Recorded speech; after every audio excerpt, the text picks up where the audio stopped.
Let's bring in the president of American Principles Project, Terry Schilling. Terry, good morning to you. So this all happened very quickly yesterday. Matt Gaetz out, Pam Bondi in. What do you think about this development? Well, it's unfortunate that we had to lose Matt Gaetz here. Matt would have been a fantastic pick. I've known him for a while, but Pam Bondi is just as good.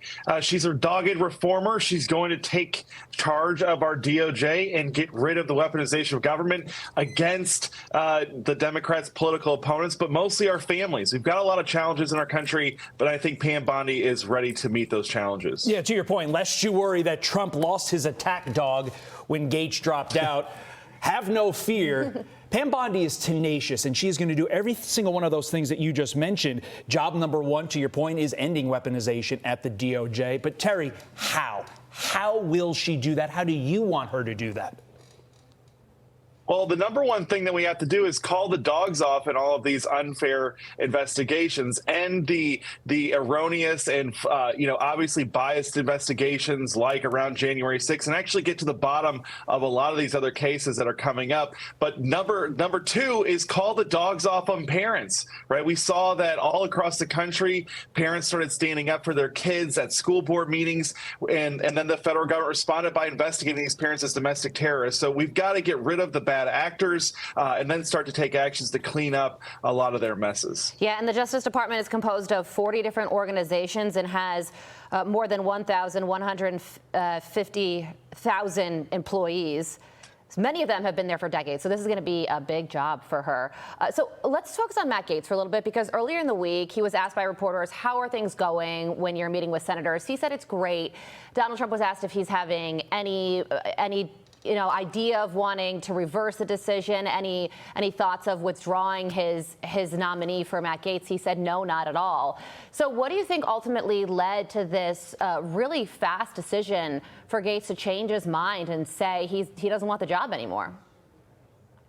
Well, it's you obviously have to get through a Senate confirmation hearing, and we've heard from, I think it was 3 or 4 senators that they had questions about him, and maybe the talks behind closed doors weren't going that well with those critical members. We don't have a huge majority, and so maybe, I think this is just Matt Gaetz reading the tea leaves and figuring we'll come back and fight another day. But I don't know that much about the situation, and it's really tough to speculate. So now the question becomes for Matt Gaetz, what's next for him? The speculation abounded yesterday because he did resign from the 118th Congress, and he said he does not intend to be part of the 119th Congress.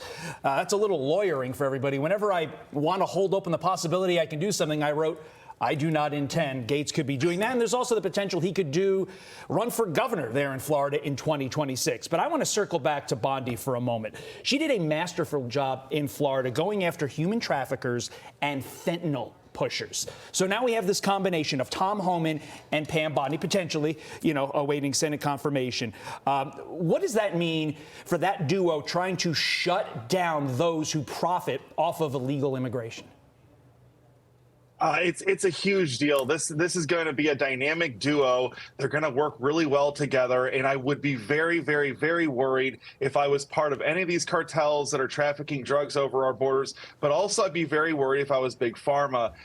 These guys are going to clean up shop. Tom Homan and Pam Bondi, they are the real deals, and they're all business, and they're going to go after all of the stuff that's happening on our border, as well as the abuses of Big Pharma. All right, and Terry, one last final quick thought to you. Do you think that Pam Bondi will be confirmed? I do. Look, she had a very popular run as Attorney General. She's been fully vetted, not just by background checkers, but by the voters of Florida. It's a tough state, tough swing state to win, and she won handily, I think, 7 to 8 points. So she's a serious politician. She's been vetted. She's dogged. She's Davidic and pugnacious, I'd say. So I think she'll get through no problem. And ping-ponging back and forth when it comes to Matt Gaetz, if he wants to be a part of the next Congress. Apparently that decision is up to Florida Governor Ron DeSantis, which is very interesting. DeSantis got a lot on his plate. Every day. Terry, thank you so much for Terry. joining us. Have a great day.